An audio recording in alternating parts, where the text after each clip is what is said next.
Radio, joepags.com, also Newsmax TV. Really glad to have you along for the ride on the Joe Pags Show. And really glad to have back author, best-selling author, and really a great guy to talk to about all sorts of stuff. It's Michael Malice. Michael, how are you? I'm phenomenal, Joe. No, you are phenomenal. I'll agree with you on that. There's a lot to get to. Obviously, last week was historic, and obviously last week went really, really well. From my uneducated perspective, you'll give us your educated perspective in a second. But I want to start with a couple of things. First of all, your book is called Dear Reader, the unauthorized autobiography of Kim Jong Il, the father of Kim Jong Un. I want to start here because it's so top of mind, and the media wants us to believe this is something that's just changed and it's earth-shattering and we hate babies and everything.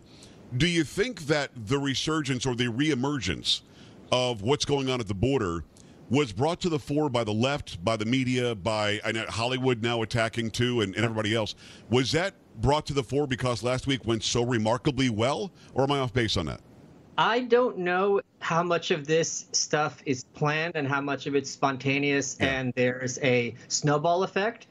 You remember, I'm sure people saw on Twitter, there are these photos being passed around and all these leftists were saying how unconscionable these photos are. Right. And then all the right-wingers had to point out, these are Obama-era photos. And they all quickly deleted these tweets, and it kind of went by the wayside for a few days, and now it reappeared again.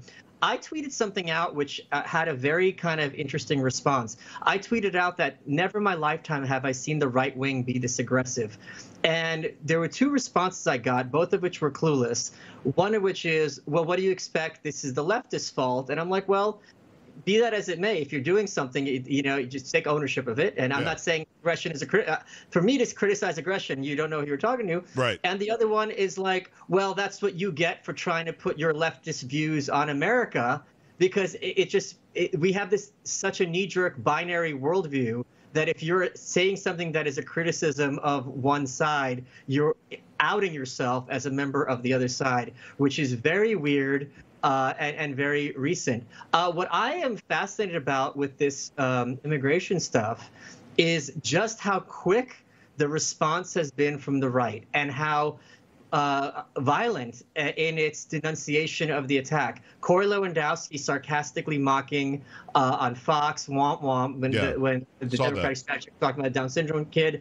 All the memes immediately because it's very natural. I'm sure a lot of people heard that audio of children crying, children being separated from their mothers. No one likes that. It's very natural. Your natural reaction is, this is wrong. I want to stop it. That's literally why children have evolved to cry, because it presses that button in everyone's brain. Right. Something's wrong, and I need to stop it. It's very primal.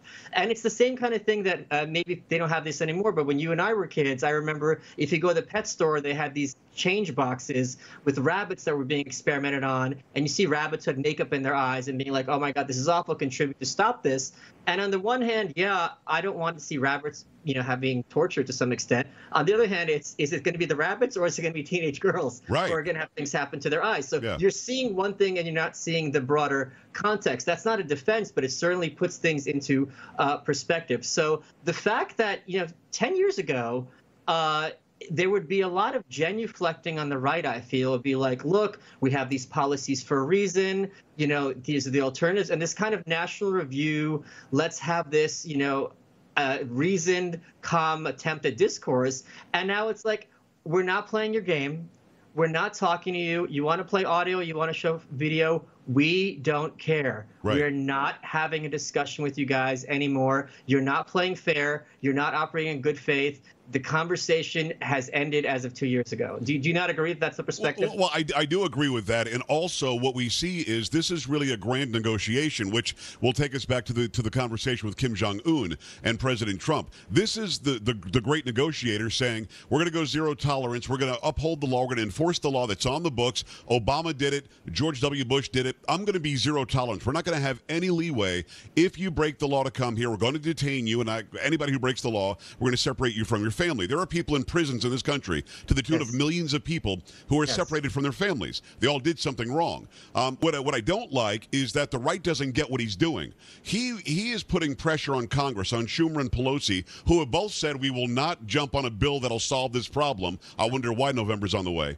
But he's doing this as a negotiation. The right doesn't seem to get that. So the right's saying, no, do an executive order. No, that takes the leverage and power away from what Trump's trying to do. I really do believe it's a negotiating tactic. And by the way, have you seen the facilities where these kids are taken?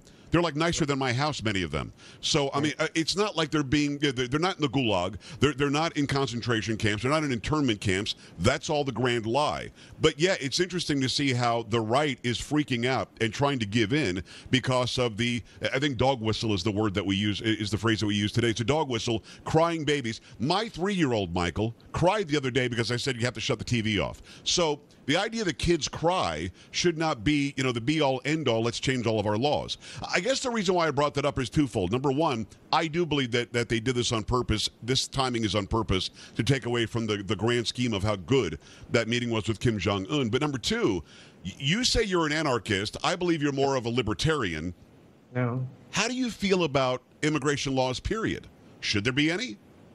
I think immigration. I'm not more of a libertarian. I'm absolutely an anarchist. Yeah, but you're really not. I mean, anarchist. Come on, man. I love you like a brother, but anarchists really believe there should be no government, no police, no law and order at all. You don't believe there should be any of that? If you want to look up my articles about why I've never respected the police, I'll be happy to send that to you. And my views on the police are not at all libertarian. The point is, I don't know that this is intentional because you remember they're always trying to push something forward and to see what sticks. Yeah. Just a couple weeks ago, Melania, was somehow in hiding in the bunker. Right. So this one I stuck. You really do think they threw it against the wall? Right. Because I don't think there's a coherence to their strategy, because 1 week so in terms of immigration law and anarchism, I mean, I don't justify any kind of government action. However, there are certain things that governments do that are worse than others. For example, putting someone in jail for having a victimless crime, to me, is a far worse action by the government than, say, giving food stamps and stopping someone from being hungry. These are both government actions. I regard them both as illegitimate. Wow. But if you don't have to put a gun to my head to say which one I would rather choose. I'd rather feed the person. This is not a hard choice. So in terms of immigration, the idea that any nation can basically have open borders and not have severe consequences as a positive externality, it might be worth it. The benefits might outweigh the cost, to be fair. But here's an issue where the libertarians are a little bit of a hypocrites, because there's something called the Free State Project. Okay. And the Free State Project was this premise that, and a bunch of libertarians signed onto it, they picked a state. They chose New Hampshire. If you get enough libertarians to move to a locality, you can basically make that state a libertarian zone and then either secede or influence the rest of the country. So by their own logic, libertarians are saying if you have enough of a population with an agenda, it can have disproportionate impact to its percentage of the greater population. So I think that's something to be very concerned about. I'm far more concerned about immigration from Middle East countries than I am about from south of the border, because then you have things like virulent homophobia, sexism, anti-Semitism, things like that, as opposed to people who are maybe lefty, but certainly not outside the normal range of someone. Right. The average Mexican is far more right-wing than the average professor at Berkeley. Oh, I would think the average Central American is as well. They tend to be Catholic. They tend to believe in a family unit. They tend to be against abortion. They tend to be for lower taxes. I'm with you. I agree with that. But at the same time, a border without laws eventually becomes the country they're coming from. There's a reason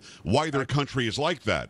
I would rather support them and help them fix their country than come here and change the opportunities, the freedom, the liberty that we have in this country. And I think that really is changing. It's Michael Malice. But I got to tell you, man, we just burned through a bunch of time talking about something way off topic, and I loved every second of it. And I think my viewers and my listeners just got a lot. So let's go to the meeting between Trump and Kim. The left in this country, Michael, I don't know if you knew this. And by the way, the name of his book is Dear Reader, the unauthorized autobiography of Kim Jong Il. Make sure you go and get it. It's an amazing read.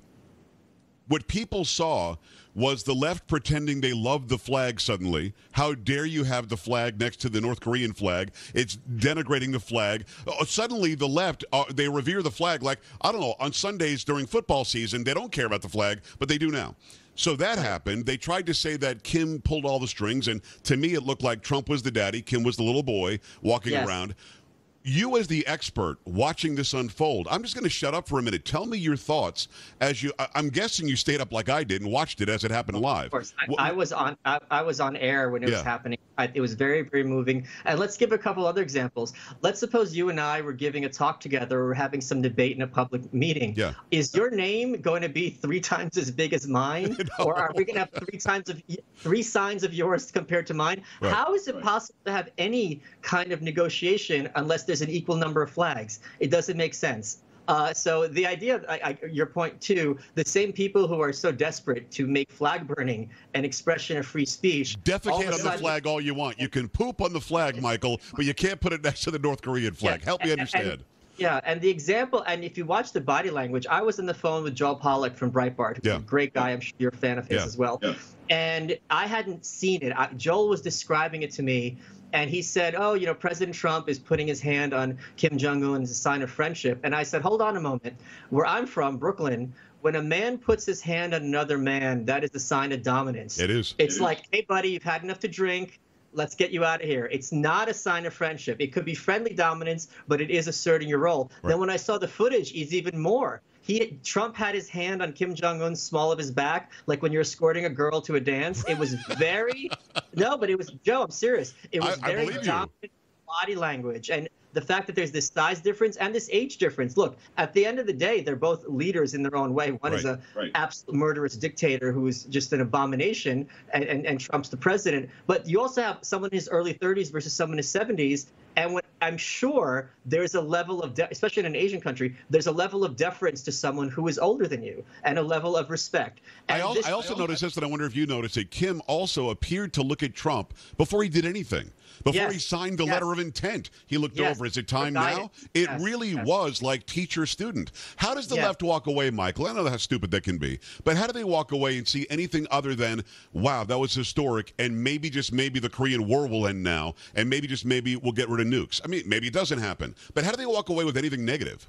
I'm going to defend at least some of the left. Okay. Michael Tracy, who was affiliated with the Young Turks, he had a couple of great tweets about this. He goes, I don't care if President Trump French kisses Kim Jong Un if we end the Korean War and denuclearize. Like, who cares? Right. Do what you need to do to get him to peacefully, to get him to do. Well, he's rare. That guy's a rarity because, generally speaking, the left went nuts, and they couldn't believe he would meet with them. They couldn't believe that he wouldn't meet with them. They couldn't believe the flag was there. They couldn't believe he wanted peace. They couldn't believe that he didn't want peace. What the hell do they want? But I'm going to say one more thing. I think this is, Michael, also this other tweet, that this is uniquely the American left, because journalists, by and large, are very left-wing. Yeah. But internationally, the journalists were focused on, what does this mean for the Korean Peninsula? What does this mean for world peace? Yeah. What does it mean for negotiations? Whereas the American journalists were so focused on, what does this mean for Trump, and how does this make him look bad? It's a very different focus. And I got to tell you, and I'm sure you agree, the Korean War is not about Trump. It's about the Korean people 100%. And having peace on the peninsula. And also all our veterans who fought in the Korean War. Now we're getting some remains back, and some people are getting closure after, 60 years, 65 years? Well, I think that Trump gets back, if this actually comes to fruition, he gets back way more than he's giving up. Kim Jong Un, as you and I have talked about many, many times, just wants to survive. That seems to be what he wants. I need to stay in power here, or else I'm a dead guy. I really think that his fear right now is Trump will press the bigger button. Just very quickly, because we're almost out of time, and again, what a great conversation. It's Michael Malice, Dear Reader, the unauthorized autobiography of Kim Jong-il. Last question, if Kim comes here, does that mean deal done to you? Or is that just another bit of fanfare? My only focus, and I'm sure all your listeners agree, is the peaceful liberation of the North Korean people. Okay. I don't care about the nukes. Pakistan has nukes. They're not really our friend. China's not going to let North Korea start a nuclear war. Right. All of the people in the White House said, Mattis, Bannon, Tillerson, they all said we're not going to go to war with North Korea. They said this publicly.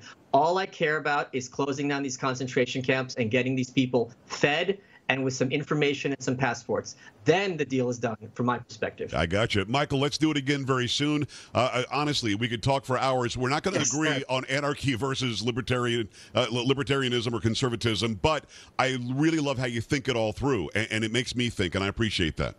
Ditto, Joe. We'll be back after this in the Joe Pag Show. Stay right here. In the Joe Pag Show.